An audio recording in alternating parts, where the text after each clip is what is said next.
ప్రతిసారికి నాకు ఈ కాపులు రిజర్వేషన్ గురించి నాకు ఒక సమస్య ఉంటుంది. నాకు దీంట్లో సున్నితమైన అంశం ఏంటంటే, నేను కాపు కులానికి చెందినవాడిని. నాకు చిన్నప్పటి నుంచి నాకు కులాలు, మతాలు, ప్రాంతాలు నాకు ఎప్పుడు తెలియదు.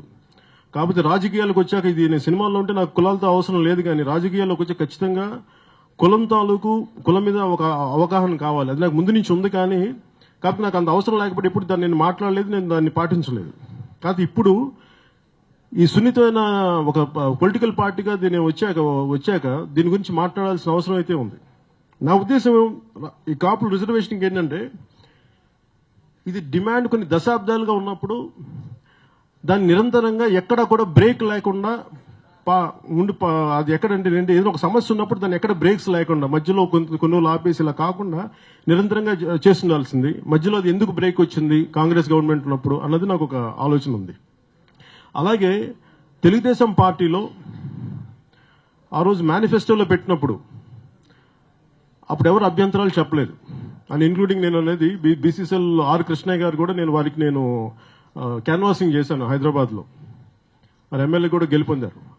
నేనేంటంటే అలాంటి ఇప్పుడు రిజర్వేషన్ మేనిఫెస్టోలో పెట్టినప్పుడు అప్పుడు లేని సమస్యలు ఇప్పుడు ఎందుకు వచ్చినాయి, దాని గురించి కూడా అందరూ మనస్ఫూర్తిగా బయటికి రావాలి. ఒకళ్ళు నిజంగా అది బీసీ కులాలకు నష్టం కలిగిస్తే ఒకళ్ళ నష్టాన్ని మనం ఏ విధంగా నివారించవచ్చు అని చెప్పి దీన్ని ప్రజలకి ఎలా తెలియజేయాల్సిందంటే, అంటే దీనిని చాలా సానుకూలంగా సామరస్యపూర్వకంగా ఎవరికి ఇబ్బంది కలగకుండా పరిష్కరించాలి. ఇది కాకపోతే ఒకళ్ళు రెచ్చగొట్టే విధంగా దయచేసి ఎవరు కూడా దాన్ని రెచ్చగొట్టే విధంగా దీని మీద రాజకీయాలు చేయకూడదు. ఎందుకంటే ఒక కులం మీదో ఒక మతం మీదో కొద్దిమంది ప్రాంతీయుల మీదో దేశాన్ని కానీ రాజకీయాలను కానీ సమాజాన్ని కానీ నడపలేవు.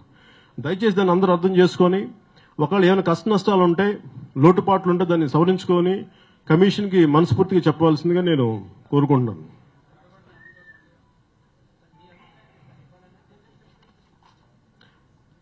నా అభిప్రాయం నేను ప్రపోజ్ చేసింది కాదు. ఎవరిదండి? నేనేమంటే ఏ సమస్య అయినా సరే, ఇప్పుడు ఆక్వా ఫుడ్ పార్క్ బాధితులు ఉన్నారు, ఎవరైనా రేపు పొద్దున ఇప్పుడు మనకి గరగపల్లి బాధితులు ఉన్నారు, ఎవరైనా వచ్చి చెప్పుకోవడానికి డెమోక్రటిక్ గా అది హింసకు దారి తీయకుండా ఉంటే వాళ్ళ పాదయాత్రని అనుమతించాల్సిన అవసరం ఉంది. కాకపోతే సమస్య ఏంటంటే అంతకుముందు ప్రెసిడెంట్ గొడవ జరగడం వల్ల డెఫినెట్ గా ప్రతి ఒక్కరికి ఒక భయాలు ఉంటాయి. దానిని ఎవరెవరు ఏ రకంగా దాన్ని మిస్యూజ్ చేస్తారో అన్న ఆలోచన అందరికీ ఉంది. అది ప్రభుత్వం కూడా దాన్ని జాగ్రత్తగా ఆలోచించి, నాకు తెలిసి ఒకవేళ వాళ్ళు వెళ్లాల్సి వస్తే దాన్ని పాదయాత్ర చేయాల్సి వచ్చి జెన్యూన్ గా వాళ్ళు చేయగలిగితే దాన్ని వాళ్ళకి పాదయాత్రకు అనుమతి ఇవ్వాలని మనస్ఫూర్తి కోరుకుంటున్నాను. ఒకరు చెప్పండి.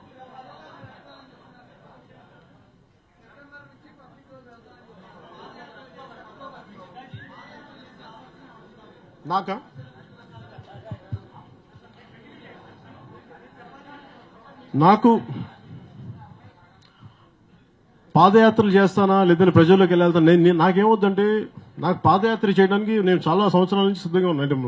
2014 సిద్ధంగా ఉన్నాను. ఇప్పుడు నా కారే నాకు వెళ్ళనివ్వరు, అది నా సమస్య.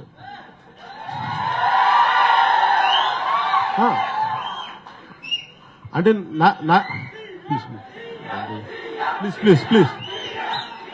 ప్లీజ్ అమ్మా, ప్లీజ్ దయచేసి. అంటే నేను అనేది ఏంటంటే, నాకు పాదయాత్ర కానీ నిజంగా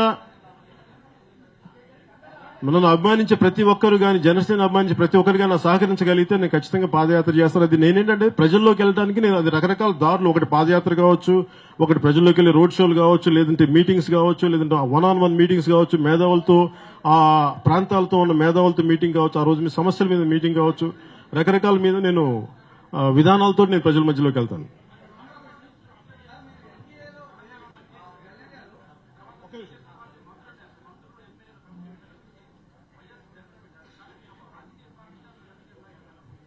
నాకు వినిపించలేదు సార్.